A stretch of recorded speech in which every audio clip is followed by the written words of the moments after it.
Coming up this week, revision.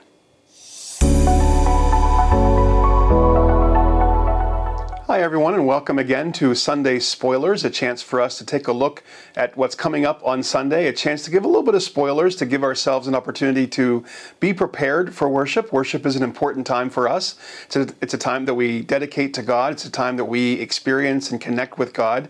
The more we kind of prepare ourselves going into that time, I think the better we are, the more able we are to be able to receive what God is giving to us, to put ourselves in the right place, to be able to encounter God.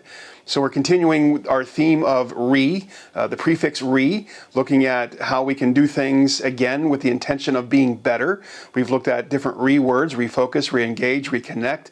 And so this week we're going to be looking at revision.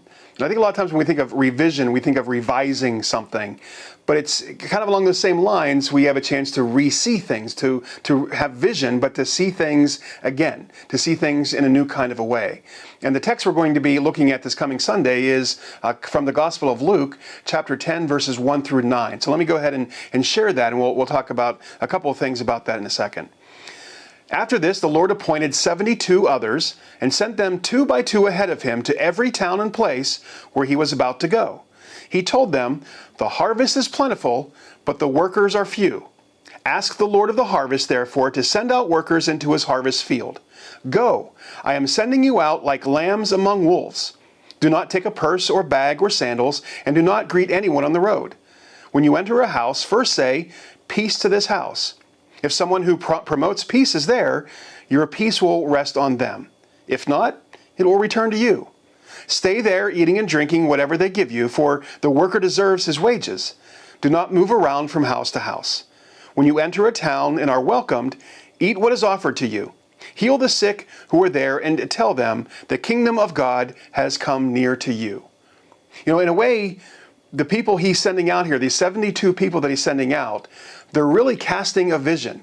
They're going out into all the towns and the places where Jesus was spending time and in the entire region. And they were to share this idea of Jesus, to share this vision of what Jesus is and who Jesus is. Vision is about seeing something. Vision is about this idea that we have an idea of where we're moving. We have an idea of what we're doing. We have an idea of what purpose we're trying to fulfill. One of the best definitions I've heard of vision is that it's a snapshot of what it looks like to achieve our purpose. You know, our purpose is to make disciples. Our purpose is to find ways to be able to connect with people. And so vision is, what does it look like when that's a part of it? What does it look like when we're loving God? What does it look like when we're loving other people? So these apostles are going out and spreading that message, that vision, that vision casting. And it's interesting that, you know, we often think of ourselves as disciples, and we use the word disciples a lot, but another word that's used to describe followers of Jesus is apostle. And the disciple means learner or follower. Apostle means one who is sent. And so as you look at the people that Jesus spends time with, their first disciples, where they learn and they grow and they allow Jesus to pour himself into them, and they become transformed in that love. But then they're sent out. They're sent out to carry this vision. And I think the same is true for us, that there's a process of our discipleship. There's a process of how we journey on this faith together, that we find ways to grow. We find ways to learn. We find ways to allow Jesus to show us what life can be. But once we have that information, once we have that understanding, once we've had that transformation in our own life, we're then sent out. We're then sent out to cast that vision, to share that vision with other people. So for you and your life of faith, what does it look like? What does a vision of Jesus in your life look like?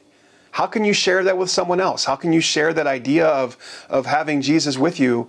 How can you share that with someone else? How can someone else understand what you feel?